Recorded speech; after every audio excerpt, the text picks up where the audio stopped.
إن الحمد لله نحمده ونستعينه ونستغفره نؤمن به ونتوكل عليه نعوذ بالله من شرور أنفسنا ومن سيئات أعمالنا من يهده الله فلا مضل له ومن يضلل فلا هادي له وأشهد أن لا إله إلا الله وحده لا شريك له وأشهد أن محمدًا عبده ورسوله أما بعد فإن خير الحديث كتاب الله وخير الهدي هدي محمد صلى الله عليه وسلم وإن شر الأمور محدثاتها وكل محدثة بدعة وكل بدعة ضلالة وكل ضلالة في النار. قال تعالى في كتابه الكريم: فإن آمنوا بمثل ما آمنتم به فقد اهتدوا وإن تولوا فإنما هم في شقاق فسيكفيكهم الله وهو السميع العليم. وروى الإمام الترمذي رحمه الله في جامعه عن عبد الله بن عمرو بن العاص رضي الله عنهما قال: قال رسول الله صلى الله عليه وسلم في حديثه المبارك: إن بني إسرائيل افترقت على 72 ملة وتفترق أمتي على 73 ملة كلها في النار إلا ملة واحدة. قالوا: ومن هي يا رسول الله؟ قال: ما أنا عليه وأصحابي. تمام تر کبریائی بڑائی اچھے کلمات خالق کائنات کے لیے، رازق کائنات کے لیے، جو تنہا کائنات کا نظام چلانے والا ہے، جس کے بغیر نہ تو آج تک کسی کی بنی اور نہ ہی قیامت تک بن سکے گی۔ بے شمار سلام رسول اللہ صلی اللہ علیہ وسلم کے وجود مزکہ پر، جنہیں اللہ تعالیٰ نے تمام جہانوں کے لیے رحمت بنایا، اور وہ تمام خوبصورت وجود جنہیں اللہ تعالیٰ نے حبیب کائنات، محبوب کائنات صلی اللہ علیہ وسلم کی صحبت کے لیے منتخب کیا، رضی اللہ عنہم ورضوا عنہ۔ میرے قابل احترام سامعین اور سامعات، اللہ تعالیٰ مجھے بھی اور آپ سب کو شیطان کے شر سے اپنی عافیت عطا کرے۔ ہر وہ بات، ہر وہ جملہ جو میرے اور آپ کے عقیدے میں خلل ڈالے، اللہ تعالیٰ مجھے ایسی بات، ایسے جملے کے شر سے بھی عافیت عطا کرے۔ صحابہ کرام رضوان اللہ علیہم اجمعین ہمارے ایمان کا ایک لازمی جزو ہیں۔ اللہ تعالیٰ نے ان خوبصورت وجودوں کو نبی کریم صلی اللہ علیہ وسلم کی صحبت کے لیے منتخب کیا۔ ایک فطری امر ہے، اختلاف جیسے کہیں بھی ہو سکتا ہے، ویسے ہی اختلافات صحابہ کے مابین بھی ہوئے۔ مجھے صحابہ کرام رضوان اللہ علیہم اجمعین کے اختلافات پر بات نہیں کرنی، نہ وہ میرا موضوع ہے، نہ ہی میرا یہ موضوع ہے کہ صحابہ کے مقام اور مرتبے پر بات کرنا۔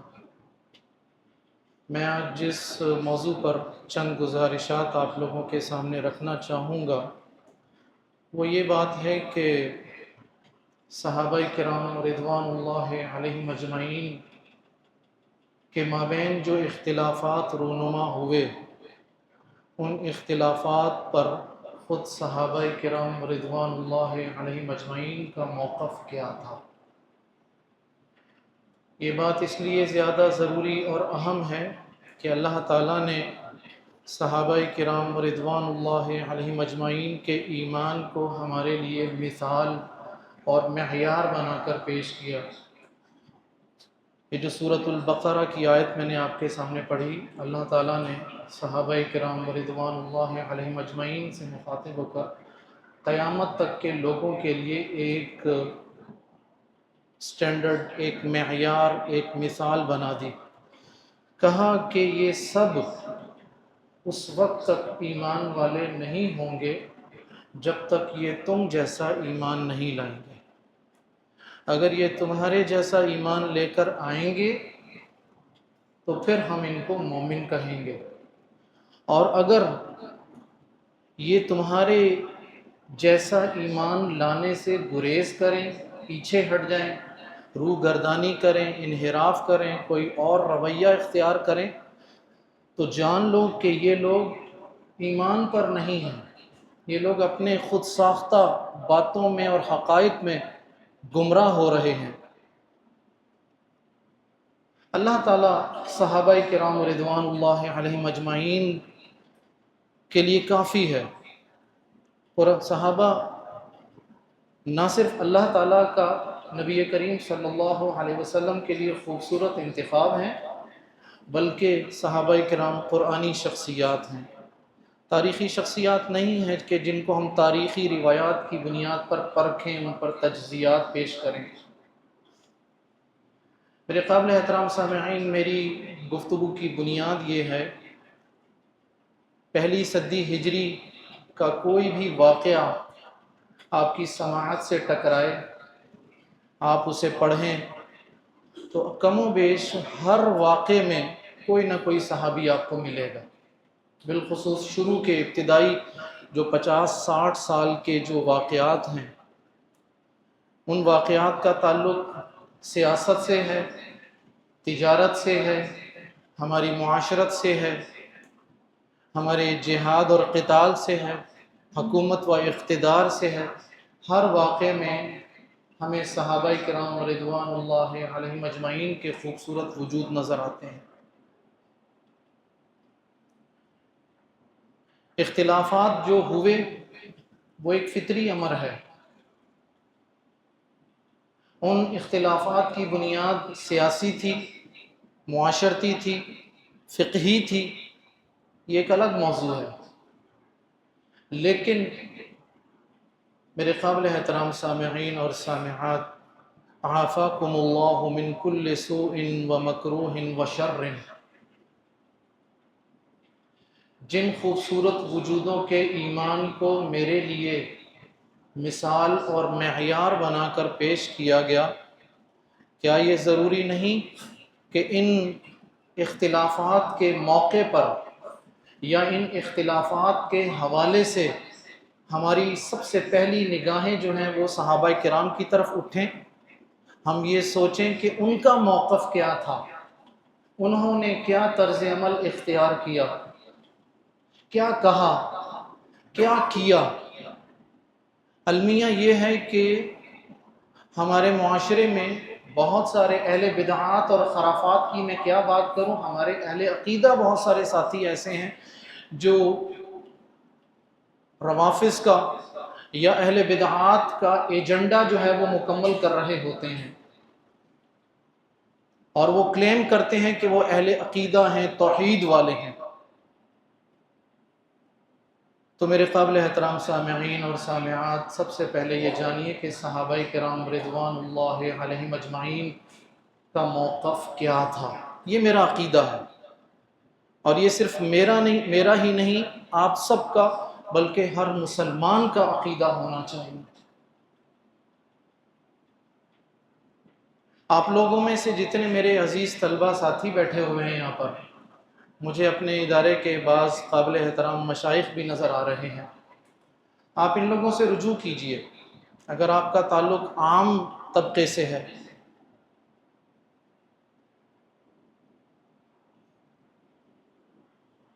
جتنے بھی اختلافات ہوئے، ان اختلافات کے حوالے سے ہمارے پاس سب سے زیادہ قابل معتمد، قابل اعتبار جو ذخیرہ ہے وہ کتب احادیث کا ہے۔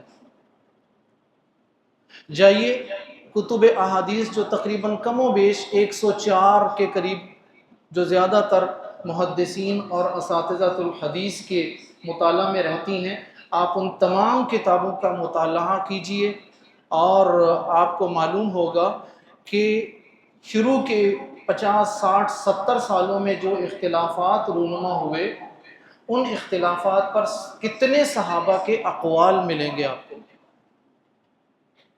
اس میں کوئی شک نہیں کہ ان ادوار میں اگر ہزاروں نہیں تو کم از کم سینکڑوں صحابہ تو حیات تھے۔ بالخصوص ہماری تاریخ کا ایک بڑا المناک حادثہ واقعہ کربلا اور واقعہ ہرہ، جب یہ دو واقعات رونما ہوئے اس وقت جو صحابہ اور صحابیات حیات تھے ان کی تعداد سینکڑوں میں نہیں بلکہ ہزاروں تک پہنچتی ہے۔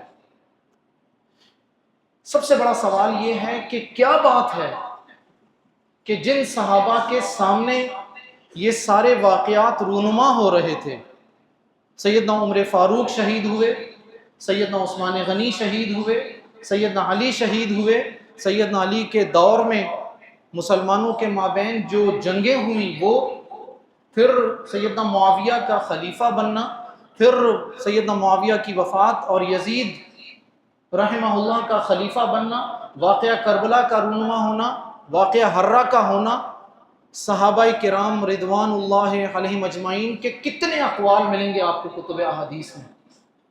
جائیے تلاش کیجئے، آپ کو یہ سارے ہزاروں صحابہ کی تعداد میں، اور اگر اقوال تلاش کرنے نکلیں گے تو شاید ثقہ اقوال کی تعداد ہاتھ کی انگلیوں سے بھی کم ہوں گے۔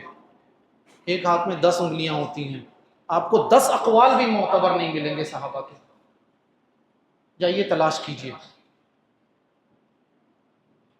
تو صحابہ کرام رضوان اللہ علیہم اجمعین کی خاموشی اور سکوت یہ اس بات کی بہت بڑی دلیل ہے کہ صحابہ کے اختلافات پر ہمارا کیا موقف ہونا چاہیے تھا اور ہم کر کیا رہے ہیں۔ اگر یہ واقعتاً ایسے موضوعات ہوتے کہ جن پر ہر شخص بلا تفریق بلا تخصیص باتیں کرے، اپنی رائے کا اظہار کرے، اپنا تجزیہ پیش کرے، صحابہ پر طعن زنی کرے، کسی ایک صحابی پر انگلی اٹھائے، کوئی دوسرے پر انگلی اٹھائے، تو صحابہ کرام رضوان اللہ علیہم اجمعین خاموش کیوں رہے تھے؟ انہیں بھی تو تبصرے کرنے چاہیے تھے نا۔ سیدنا علی اور سیدنا معاویہ کے درمیان میں جو اختلاف ہوا اس پر صحابہ کے تبصرے کیوں نہیں ملتے ہمیں؟ واقعہ کربلا، واقعہ ہرہ، شہادت عمر، شہادت عثمان، شہادت علی، شہادت حسین رضی اللہ عنہم، اللہ سب سے راضی ہو گیا، ان شہادتوں کے حوالے سے کتنے صحابہ کے ہمیں اقوال ملتے ہیں؟ جائیے میرے قابل احترام سامعین اور سامعات تلاش کیجیے۔ قیلہ و قالہ کو شامل کر لیں تو یہ تعداد 25 سے 30 کے قریب بن جائے گی، اس سے زیادہ اقوال نہیں ملیں گے۔ یعنی صحابہ کرام رضوان اللہ علیہم اجمعین نے جو ہمیں ایک معیار دیا وہ یہ تھا کہ بھائی ان اختلافات پر اپنی زبان بند رکھو۔ اللہ کے رسول صلی اللہ علیہ وسلم کا فرمان ہے اذا ذکر اصحابی فامسکوا، کہ جب میرے صحابہ کا ذکر کیا جائے تو اپنی زبان قابو میں رکھو، لب کشائی مت کرو۔ اس کا مطلب یہ نہیں ہے کہ صحابہ کے بارے میں باتیں ہی نہ کی جائیں، اس کا مطلب یہ ہے کہ جب صحابہ کے ان اختلافات کا ذکر ہو تو تم خاموش ہو جاؤ۔ کوئی ایک آیت، کوئی ایک حدیث ایسی نہیں ہے جو ہمیں مجبور کرتی ہو یا ہم اس سے یہ سبق اخذ کریں کہ صحابہ کے اختلافات پر ہمارا بات کرنا ضروری بنتا ہے۔ ہمیں تو نہ اللہ کا خوف ہے، نہ اللہ سے ڈر ہے، نہ حیا کرتے ہیں، نہ شرم کرتے ہیں، اللہ کے منتخب کردہ لوگوں پر انگلیاں اٹھاتے ہیں، باتیں کرتے ہیں۔ ان لوگوں کا تو کچھ نہیں جائے گا، وہ تو اللہ ان سے راضی ہو چکا ہے۔ لیکن جو لوگ اس طرح کی حرکتیں کرتے ہیں وہ اپنے بارے میں فیصلہ کر لیں کہ وہ کیا کر رہے ہیں اپنے ساتھ۔ دوسری بات میرے قابل احترام سامعین، جس طریقے سے صحابہ کے اقوال نہیں ملتے ویسے ہی جائیے تلاش کیجئے کتب احادیث کے ساتھ کتب تاریخ کو بھی لے لیجئے۔ تاریخ خلیفہ بن خیاط سے شروع کیجئے جو پہلی معتبر کتاب ہے، وہاں سے شروع کیجئے۔ تاریخ ابن کثیر، تاریخ طبری، تاریخ ابن عثیر، تاریخ ابن خلدون، تاریخ مسعودی، ابن الجوزی، حافظ ذہبی، یہ معتبر 7 کتب 6 یا 7 کہلاتی ہیں تاریخ میں، جیسا کہ کتب احادیث کہلاتی ہیں ہمارے پاس. جائیے تلاش کیجئے، آپ کو مجموعی طور پر زیادہ سے زیادہ 40 سے 50 صحابہ ملیں گے جنہوں نے ان واقعات میں شرکت کی ہوگی. میجورٹی صحابہ نہ صرف خاموش رہی بلکہ ان واقعات میں شرکت بھی نہیں کی، اپنے گھروں کو قرار پکڑا تھا، اپنے گھروں میں بند ہو گئے تھے. تو میرے قابل احترام سامعین اور سامعات، بس مجھے یہی بات کہنے کے لیے آپ لوگوں کو زحمت دینی ہے، نہ صحابہ نے باتیں کی اور نہ صحابہ نے ان واقعات میں شرکت کی. جس زمانے میں سینکڑوں ہزاروں صحابہ حیات ہوں، وہ نہ باتیں کریں نہ شرکت کریں، اور بات کے ادوار والے لوگ کیا کچھ نہ کریں. الحفیظ والامان. یہ ہے میرے بھائیوں ہمارے لیے ایمان، کہ جس طرح کا طرز عمل صحابہ نے اختیار کیا وہی طرز عمل ہم اختیار کریں. سورۃ النساء میں اللہ رب العزت کا فرمان ہے وَمَن يُشَاقِقِ الرَّسُولَ مِن بَعْدِ مَا تَبَيَّنَ لَهُ الْهُدَى وَيَتَّبِعْ غَيْرَ سَبِيلِ الْمُؤْمِنِينَ. سورۃ النساء کی آیت نمبر 115 ہے. جائیے آپ کے گھر میں جو بھی ترجمہ تفسیر موجود ہے اٹھا کر دیکھیے. اور کہا کہ جو رسول سے جھگڑتا ہے، اختلاف کرتا ہے، کہ من بعد ما تبین له الہدی، اس کے بعد کہ اس کے لیے ہدایت واضح ہو گئی، اور وہ کیا ہے، وَيَتَّبِعْ غَيْرَ سَبِيلِ الْمُؤْمِنِينَ، اور وہ چلتا ہے ان لوگوں کے راستے پر جو کہ سبیل المؤمنین نہیں ہے. تو یہاں سبیل المؤمنین سے صحابہ مراد ہیں. کہا کہ جو ایمان لانے کے بعد جس کے سامنے ایمان کھول کر بیان کر دیا، قرآن مجید اور احادیث واضح ہو گئی ہیں، اس کے بعد بھی اگر وہ شخص صحابہ کے راستے پر نہیں چلتا تو اللہ رب العزت کا فرمان ہے نُوَلِّهِ مَا تَوَلَّى وَنُصْلِهِ جَهَنَّمَ وَسَاءَتْ مَصِيرًا. وہ جس طرف جانا چاہتا ہے ہم اسی طرف اس کو لے جائیں گے. وہ جہنم جانا چاہتا ہے وہ جہنم تک پہنچ جائے گا، بدترین ٹھکانہ ہے اس کے لیے. اللہ تعالیٰ کا فرمان کہ جو ایمان واضح ہونے کے بعد صحابہ کے راستے پر نہیں چلتا وہ اپنا ٹھکانہ جہنم بنا لیتا. رسول اللہ صلی اللہ علیہ وسلم کی زندگی ہمارے لیے رول ماڈل. لَقَدْ كَانَ لَكُمْ فِي رَسُولِ اللَّهِ أُسْوَةٌ حَسَنَةٌ. صحابہ کرام کے ایمان کو ہمارے لیے رول ماڈل بنا دیا گیا. تو یہ ایمان جو ہے میرے بھائیوں ہر معاملے میں ہے، صرف نماز، روزہ، حج، زکوٰۃ ان جیسے معاملات میں نہیں ہے، ہر معاملے میں ہے. قرآن مجید کی جو عمومی ہمیں تعلیم ہے، اگر میں ان پر بات کرنا چاہوں تو یقین کریں کہ میں کبھی کبھی سوچتا ہوں کہ جو لوگ صحابہ کرام رضوان اللہ علیہم اجمعین میں کسی ایک پر بات کرتے ہیں، کیا ان کے سامنے یہ قرآن مجید کے فرامین نہیں آتے؟ قرآن مجید میں اللہ تعالیٰ نے اولئک الذین امتحن اللہ قلوبہم للتقوی، اللہ نے صحابہ کے دلوں کا تقوی کا امتحان لیا، وہ سب تقوی میں پاس ہو گئے. لہم مغفرۃ، ان سب کے لیے بخشش ہے، واجر عظیم، اور بہت بڑا اجر کا وعدہ اللہ نے کیا ہوا ہے. رضی اللہ عنہم، اللہ ان سب سے راضی ہو گیا، وہ سب اللہ سے راضی ہو گئے. کہا لَكِنَّ اللَّهَ حَبَّبَ إِلَيْكُمُ الْإِيمَانَ وَزَيَّنَهُ فِي قُلُوبِكُمْ، اللہ نے تمہارے لیے ایمان کو پسند کیا، تمہارے دلوں کو اس ایمان سے مزین کر دیا، سجا دیا. وَكَرَّهَ إِلَيْكُمُ الْكُفْرَ وَالْفُسُوقَ وَالْعِصْيَانَ، اللہ نے صحابہ کی نسبت سے کسی بھی کفر کی، شرک کی، نافرمانی کی، بغاوت کی، ضد کی، کسی بھی شیطانی جذبے کی مکمل طور پر نفی کر دی. کہا وَكَرَّهَ إِلَيْكُمُ الْكُفْرَ وَالْفُسُوقَ وَالْعِصْيَانَ، کہ صحابہ عمدن کوئی غلطی کر ہی نہیں سکتے. سہون بشری تقاضے کے تحت غلطیاں ہوئیں، ہم یہ نہیں کہتے کہ صحابہ معصوم عن الخطا تھے، سہون غلطیاں ہوئیں، لیکن عمدن کسی ایک صحابی سے بھی غلطی نہیں ہو سکتی. اللہ کا ارشاد ہے اولئک هم الراشدون، یہ سب کے سب رشد و ہدایت والے ہیں. اولئک هم الفائزون، یہ سب کے سب کامیاب ہو گئے. اس کے بعد بھی ہم صحابہ پر تبصرے کرتے ہیں. سورۃ الحشر کی یہ آیت نمبر 9، 10، 8، 9 اور 10 یہ ذرا پڑھیے گا۔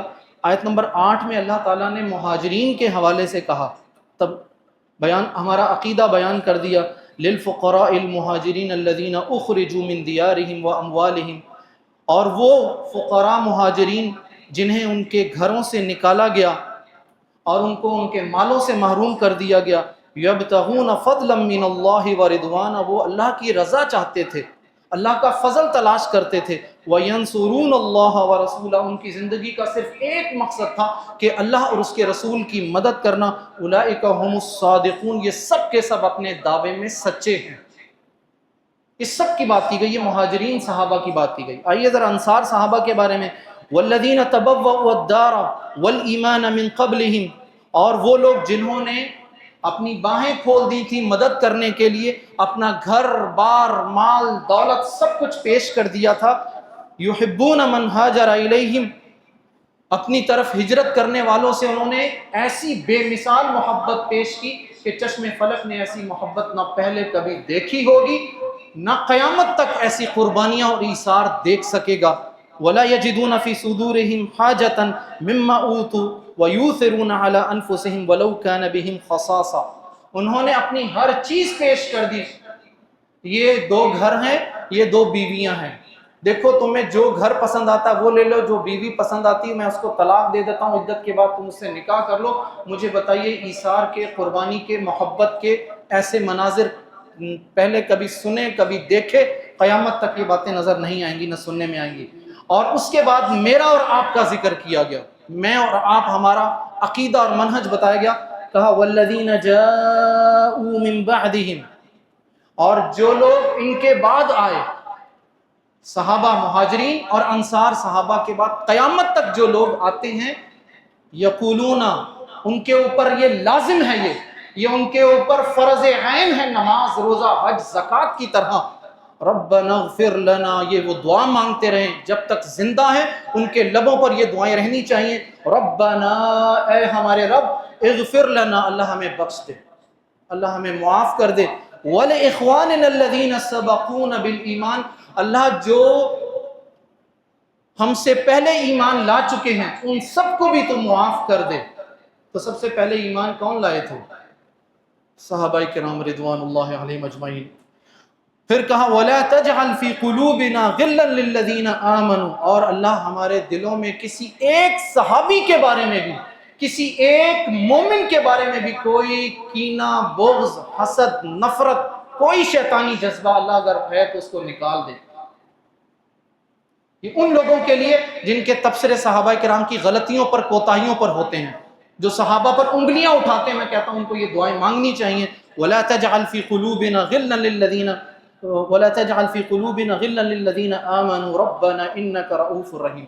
سورۃ الحشر کی یہ آیت نمبر 8، 9، 10 پڑھیے میرے بھائیو، آپ کو معلوم ہو جائے گا۔ ہمارا فریضہ تو یہ ہے کہ تِلْكَ أُمَّةٌ قَدْ خَلَتْ لَهَا مَا كَسَبَتْ، بھائی وہ قوم، ملت، جماعت گزر چکی ہے، ان کے لیے وہ کچھ ہے جو وہ کر کے جا چکے ہیں، تمہارے لیے تو وہ کچھ ہوگا جو تم کرو گے۔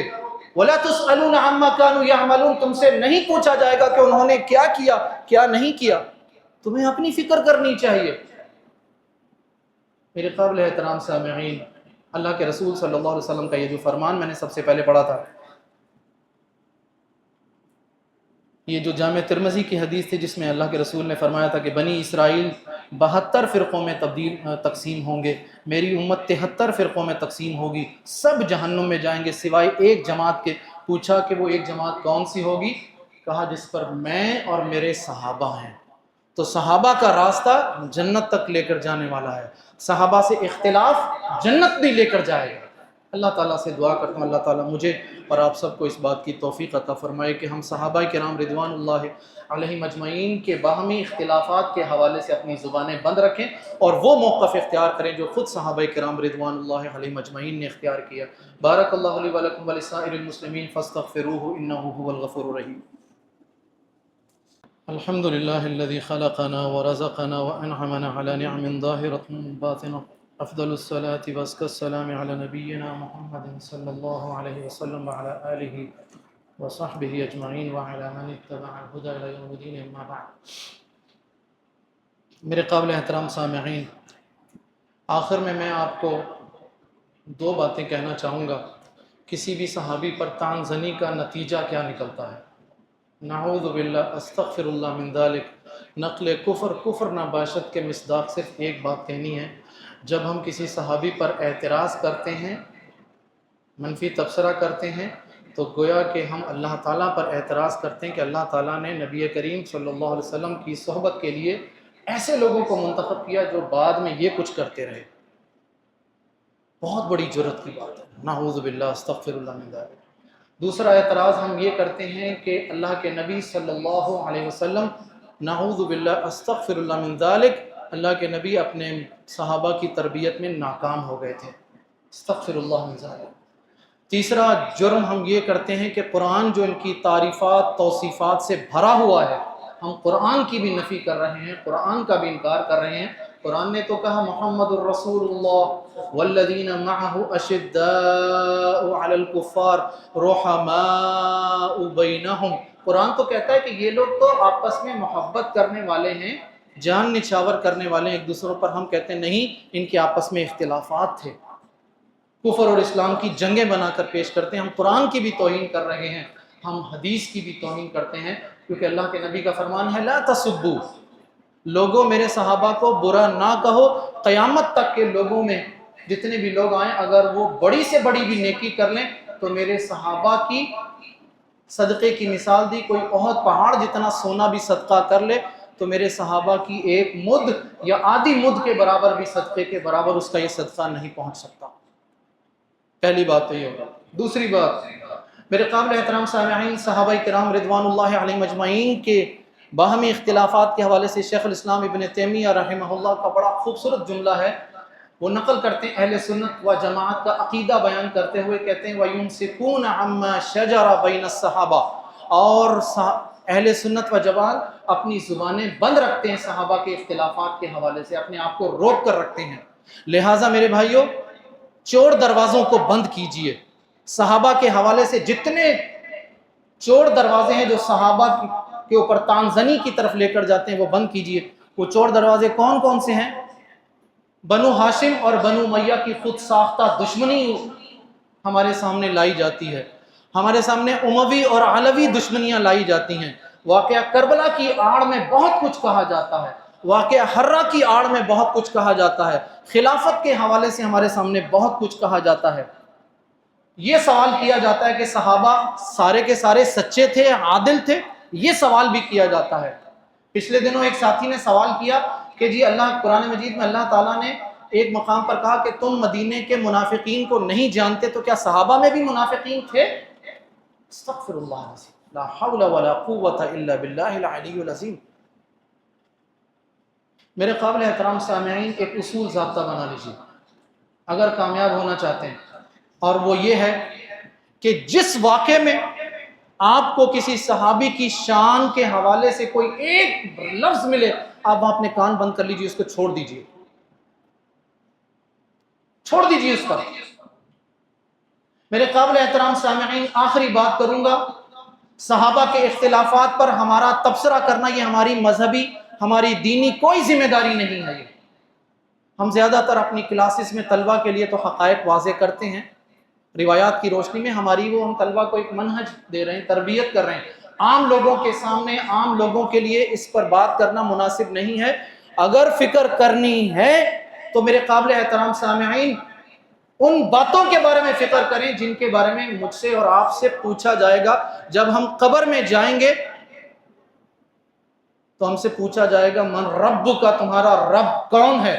کون جواب دے گا وہاں پر اس سوال کا جس کی زندگی اس سوال کے مطابق، اس جواب کے مطابق گزری ہوگی؟ ہمیں فکر کرنی چاہیے تو اس کی فکر کرنی چاہیے. سوال پوچھا جائے گا من نبی کا، کہ تمہارا نبی کون ہے؟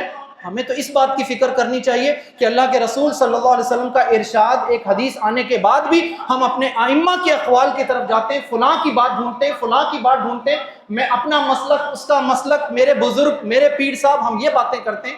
مجھے بتائیے ایسے تمام لوگ قیامت کے دن بلکہ قبر کی زندگی میں جب فرشتہ پوچھے گا من نبیوں کا، وہ جواب نہیں دے سکیں گے، وہ ہاں ہاں کہنا چاہیں گے لیکن کچھ نہیں بول سکیں گے۔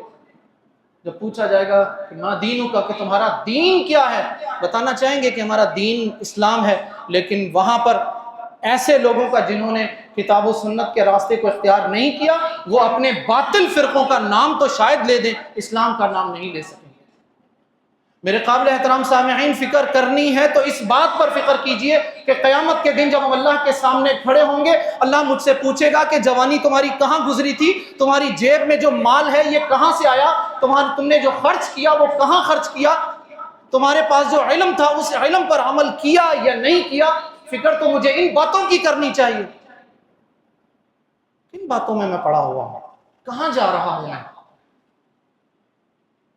صحابہ کرام رضوان اللہ علیہم اجمعین کے اختلافات پر پڑا ہوا ہوں، جو نہ میری ذمہ داری بنتی ہے، مجھ سے نہیں پوچھا جائے گا میرے بھائیوں۔ اگر میں خاموش رہا تو مجھ سے قطعاً نہیں پوچھا جائے گا کہ تمہارا معاویہ اور علی رضی اللہ عنہما کے اختلاف کے بارے میں تمہارا موقف کیا تھا، واللہ مجھ سے نہیں پوچھا جائے گا۔ لیکن اگر میں نے کوئی غلط بات کی تو العیاذ باللہ پھر میری پکڑ کنفرم ہے، پھر مجھے کوئی اللہ کے عذاب سے نہیں بچا سکے گا۔ لہذا اجتناب کیجئے، دعا میں یاد رکھیے، اللہم اعز الاسلام والمسلمین، اللہم اذل الشرک والمشرکین، اللہم دمر اعداءک اعداء الدین، اللہم اہلک الظالمین بالظالمین۔ بیماروں کو اپنی دعا میں یاد رکھیے، اللہم اشفی مرضانا و مرضی المسلمین۔ اللہ ہمارے تمام بیماروں کو شفاء کاملہ و عاجلہ عطا فرما، اللہ ہمارے تمام بیماروں کو شفاء کاملہ و عاجلہ عطا فرما۔ اللہ ایسی شفا عطا کر جس کے بعد کوئی تکلیف نہ ہو، اللہ ہماری بیماریوں کو ہمارے لیے خیر کا باعث بنا دے، اللہ گناہوں میں کفارے کا سبب بنا دے، اللہ درجات میں اضافے کا سبب بنا دے۔ ہمارے یہ ادریس صاحب ہمارے ہیں، بڑے نمازی ہیں مستقل ہمارے، ان کی اہلیہ کی طبیعت خراب ہے، ہم اپنی ان بہن کے لیے بھی دعا کرتے ہیں اور سب کے لیے دعا کرتے ہیں، اللہ ہماری اس بہن کو بھی شفاء کاملہ و عاجلہ عطا فرما۔ جو اہل ایمان فوت ہو چکے ہیں ان کے حوالے سے دعا کیجیے، اللہ جو اہل ایمان فوت ہوئے ان کی قبروں کو جنت کے باغیچوں میں سے ایک باغیچہ بنا دے، اللہ انہیں جنت الفردوس میں جگہ عطا فرما، اللہ ان کی نیکیوں میں اضافہ فرما، اللہ ان کے گناہوں سے درگزر فرما۔ وطن عزیز کو اپنی دعاؤں میں یاد رکھیے، اللہ ہمارے حکمرانوں کو خیر کی توفیق عطا فرما، اللہ سود کے خاتمہ کے حوالے سے ہمارے حکمرانوں کو توفیق عطا فرما، جتنی تیزی سے باقی سارے قانون بنتے ہیں نا، چھوٹے سے لے کر بڑا تک، جرمانے سے لے کر اوپر تک، اللہ ایسی ہی تیزی سود کی حرمت کے حوالے سے بھی ان کو توفیق عطا فرما کہ یہ ایسی قانون سازی کر سکیں۔ اللہ ہمارے وطن عزیز کو قائم و دائم رکھ، اللہ ہمیں صحابہ کرام رضوان اللہ علیہم اجمعین کے باہمی اختلافات کے حوالے سے وہ عقیدہ اختیار کرنے کی توفیق عطا فرما جو کتاب و سنت میں موجود ہے، جو خود صحابہ کرام رضوان اللہ علیہم اجمعین نے اپنے استاد نبی کریم صلی اللہ علیہ وسلم سے سیکھا تھا۔ وآخر دعوانا ان الحمد للہ رب العالمین وقوموا للہ قانتین۔